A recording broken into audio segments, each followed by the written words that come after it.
మంచి ప్లాట్ దొరుకుతుంది. ఎగ్జాక్ట్లీ. అయితే ఇప్పుడు మీరు చెప్పిన దాంట్లో నాకు 2 డౌట్లు సార్. ఒకటి, ఇప్పుడు ఏజెంట్ ప్రాపర్గా ఓనర్ నుంచి కస్టమర్కి ఇప్పించాలంటే ఆయన చాలా నిజాయితీగా ఉండాలి, ఫెయిర్గా ఉండాలి, ఇవన్నీ చెప్పారు లక్షణాలు. అందులో ఒక ముఖ్య లక్షణం ఏంటంటే అవగాహన అనేది ఖచ్చితంగా ఏజెంట్కి ఉండాలి. సో ఆ ఏజెంట్ ఎటువంటి ట్రైనింగ్ అయినా తీసుకోవాలా, ఇది ఒక ప్రశ్న. ఇంకొక డౌట్ ఏంటంటే ఇప్పుడు చాలా వెంచర్స్ మనకు ఉంటున్నాయి.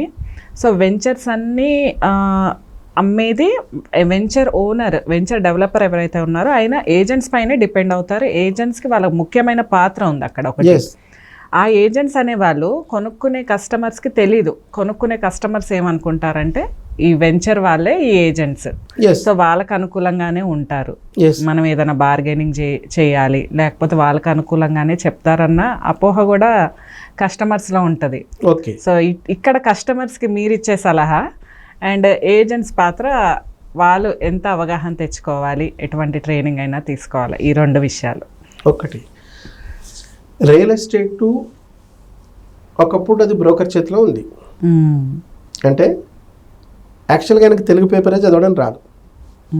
ఏజెంట్ వైట్ అండ్ వైట్ వేసుకొని పాన్ వేసుకుంటూ గుట్కాలు వేసుకుంటూ డమ్కీలు ఇచ్చుకుంటూ కిడ్నాపులు చేస్తే ఈ బ్యాచ్ ఒకప్పుడు.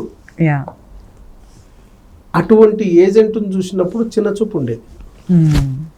కానీ ఇప్పుడు ఏజెంట్ వ్యవస్థ, ఇప్పుడు అసోసియేట్ వ్యవస్థ కార్పొరేట్ స్థాయికి వచ్చింది.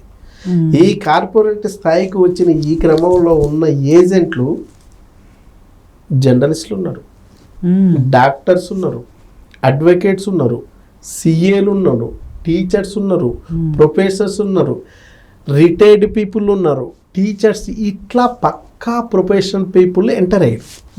అప్పుడున్న పర్సన్, తెలుగే రాని పర్సన్ కూడా ఇంగ్లీష్ పెట్టుకొని సోప్ వచ్చేది ఓ దేకో సార్, ఏ దేకో సార్, ఏ వచ్చాయి సార్ అంటే చదువుకున్న మేధావులు కూడా తీసుకొచ్చావా ఇట్లా అడిగేటోళ్ళు.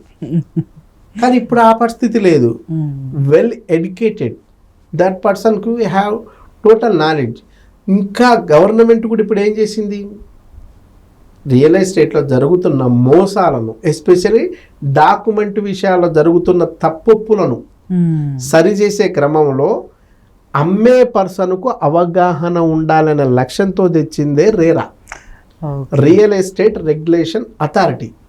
దీని ప్రకారం ఇప్పుడు ఎల్ఐసి చేయాలనుకుంటే, ఎల్ఐసి కెరీర్ తీసుకునే పర్సన్కు ఖచ్చితంగా ఇంటర్మీడియట్ 10th క్లాస్ ఉండి IRDA ఎగ్జామ్ రాసి పాస్ అయితేనే కోడ్ ఇస్తారు. ఆ కోడ్ ఉన్న పర్సనే ఎల్ఐసి పాలసీస్ చేయించాలి. 10,000 పాలసీకే నీకు కోడ్ ఉంటే మరి ఇక్కడ 10 lakhs 15 lakhs కోట్లలో ఉండే వ్యాపారం చేసే ఏజెంట్కు కోడ్ ఉండాలి కదా, అర్హత పత్రం ఉండాలి కదా. ఆ అర్హత సర్టిఫికెటే రేరా. ఈ రేరా ఉన్న పర్సన్కే ఈ చట్టాల మీద మేజర్గా అవగాహన ఉంటుంది.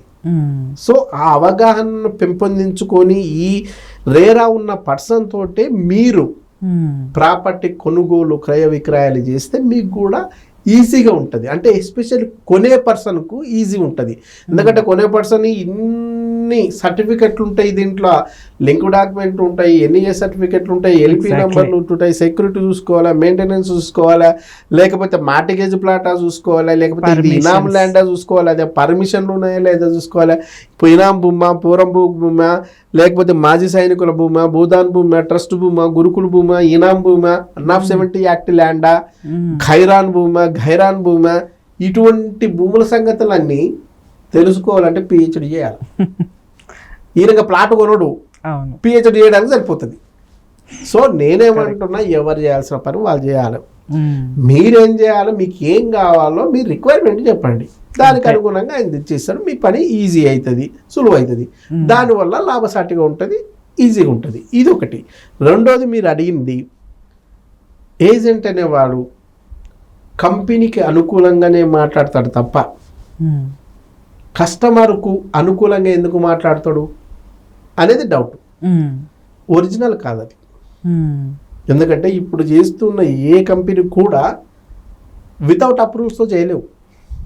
ఈ రేరా వచ్చిన తర్వాత ఆల్మోస్ట్ ఆల్ అన్ని అప్రూవల్స్ ఉంటే తప్ప వెంచర్ వేసి అమ్ముకునే పరిస్థితి లేకుండా అయింది.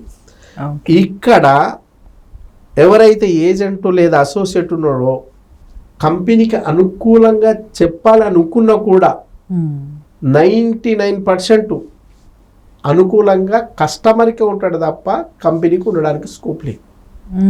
ఎందుకంటే ఇక్కడ ఆయన మోసం చేయడానికి ఏం లేదు. ఏం అడుగుతారు మీరు?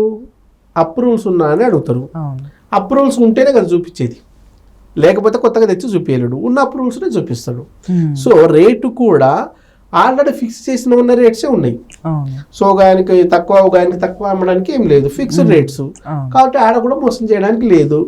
మీకు డాక్యుమెంట్లు చూసుకుంటే ఖచ్చితంగా అయిపోతుంది. మీకు ఇంకా డౌట్ ఉంటే డైరెక్ట్ గవర్నమెంట్ వెబ్సైట్లో చూసుకోవచ్చు కదా, దీనికి ఆల్రెడీ రేరా వచ్చిందా లేదా, రేరా నెంబర్ కొడితే అయిపోతుంది. వెబ్సైట్లో, గవర్నమెంట్ వెబ్సైట్లో ఉంటుంది, అక్కడ కూడా మోసం చేయడానికి లేదు.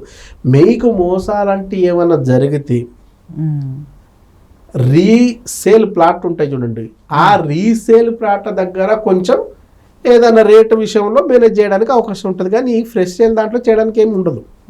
అలాంటి తెలిసిపోద్ది. మీకు ఈ రీసేల్ దాంట్లో కూడా పక్కన అడిగితే తెలిసిపోద్ది.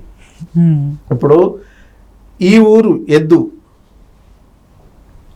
సంతలో దాకా పోయిందంటే అది ఎద్దు సరిగ్గా పని చేయకపోతేనే కదా సంత దాకా పోయేది, లేకపోతే ఇది సేల్ అవుతుంది కదా.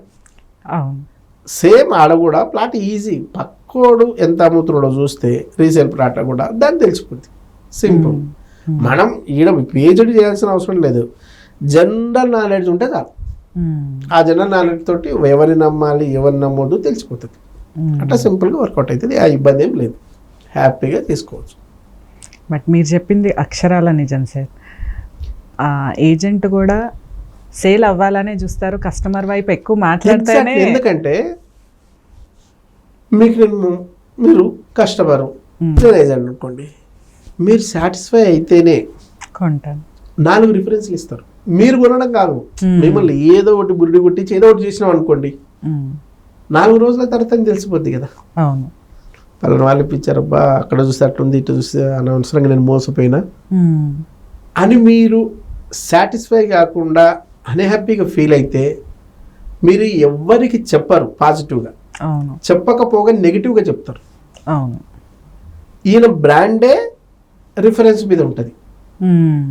మీరు ఇచ్చే రిఫరెన్సే లేకపోతే ఈయన బ్రాండ్ కొలాప్స్. బ్రాండ్ పోతే శ్వాస ఆగిపోయినట్టే కదా. ఈ రోజు కార్పొరేట్ ప్రపంచానికి గుండెకాయ లాంటిది బ్రాండ్. ఈ గుండెకాయను ఆపేస్తే ఇంకేముంటుంది? 100%. కాబట్టి మోసాలు చేయడానికి స్కోప్ లేదు, ఏమున్నా క్లారిటీగానే ఉంటుంది. కాకపోతే కొత్తగా వచ్చిన వాళ్ళకి ఏంటంటే సబ్జెక్ట్ మీద అవగాహన లేనప్పుడు ఏదో ఒకటి చెప్పి సేల్ చేద్దాం అమ్మేద్దాం ముందు, ఆ ఆతృతలో కొన్నిసార్లు పొరపాట్లు చేస్తారు. కానీ పొరపాట్లతోటి, తప్పులతోటి, మోసాలతోటి రియల్ ఎస్టేట్లో రాణించడం 100% అసాధ్యం. నిజాయితీ డెఫినెట్గా లాంగ్ రన్ లో ఉండాలంటే మాత్రం నిజాయితీతోటే ఉండాలి. అట్లా ఉంటేనే వర్కౌట్ అవుతుంది. అది కొద్ది లాభాలతో లాంగ్ టర్మ్ చేసుకుంటే బెస్ట్. ఎగ్జాక్ట్లీ. మనకు ఎన్ని ట్రాన్సాక్షన్స్ పెరిగితే అన్ని లాభాలు వస్తాయి. అవును, ఇప్పుడు బంగారు బాతుకుంటే కాన్సెప్ట్ ఉందండి, గుడ్లు తీసుకుంటేనే ఎక్కువ ఉపయోగం. అవును, కోసుకొని తింటే ఒక పూటకి అయిపోద్ది కదా. అవును, కస్టమర్ కూడా అంతే. కస్టమర్కు మనం ఎంత సర్వీస్ ఇస్తే, కస్టమర్ని ఎంత సాటిస్ఫై చేస్తే వాళ్ళు ఇచ్చే రిఫరెన్స్లు చాలా ఎక్కువ ఉంటాయి. దాన్ని బేస్ చేసుకొని ఆయన అంచెలంచెలుగా ఎదగొచ్చు. అవును, లాంగ్ రన్లో చేసుకోవచ్చు. Correct sir. నాకు వచ్చిన డౌట్స్ కూడా మీరు బాగా క్లియర్ చేశారు. అండ్ ఆడియన్స్కి కూడా దీనిపైన మంచి అవగాహన కల్పించినందుకు ధన్యవాదాలు. Thank you. థ్యాంక్ యూ అండి.